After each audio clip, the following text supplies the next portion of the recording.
আসসালামু আলাইকুম বন্ধুরা, আজকে তোমাদেরকে দেখাবো নগদের পিন নাম্বার কিভাবে চেঞ্জ করতে হয়।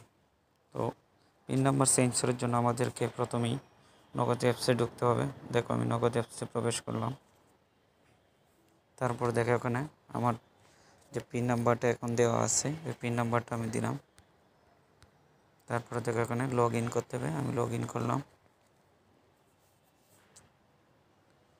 লগ ইন সফল হয়েছে। এখন দেখো পিন নাম্বার চেঞ্জ করতে হলে আমাদেরকে আসতে হবে একবারে দেখো নিচের দিকে লেখা আছে হোম, লেনদেন, কন্ট্রাক্টস, তারপরে দেখো লেখা আছে আমার নগদ। আমি ত্রিবার দেওয়া, ত্রিবার এখানে আমি ক্লিক করলাম। আমার নগদ একবার কোনার দিকে দেখো এখন লেখা আছে উপরে। তুমি যদি ল্যাঙ্গুয়েজ চেঞ্জ করতে চাও তাহলে এখানে দেখো এই যে বাংলা ভাষা আছে।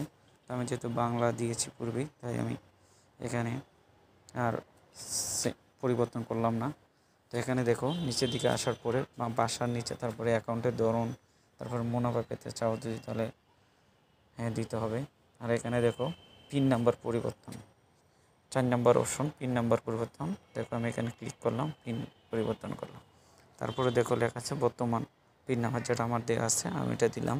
বর্তমান পিন নাম্বার 20 দেওয়ার পরে আমি নতুন যে পিন নাম্বারটা সেট করবো এটা দেওয়ার জন্য আমি দিলাম 2011।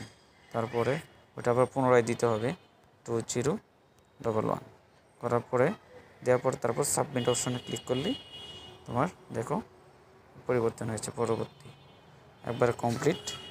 এখন দেখো আমি যদি এখানে প্রবেশ করতে চাই পূর্বের মতো আমি ব্যাকে একবার চলে আসলাম, আমার নগদে প্রবেশ করলাম। দেখো আমার যে নতুন পিন নাম্বারটা দিলাম এটা এই যে এখান থেকে লগ ইন দিলাম, এই যে আমি প্রবেশ করে ফেলছি। দেখছো কীভাবে কাজটা করলাম। তো তোমাদের যদি ভালো থাকে তাহলে আমার চ্যানেলটাকে সাবস্ক্রাইব করো। আর ভবিষ্যতে কোনো যদি সেবা পেতে চাও তাহলে কমেন্ট সেকশানে কমেন্ট করো। আজ এখানে শেষ করলাম। আসসালামু আলাইকুম।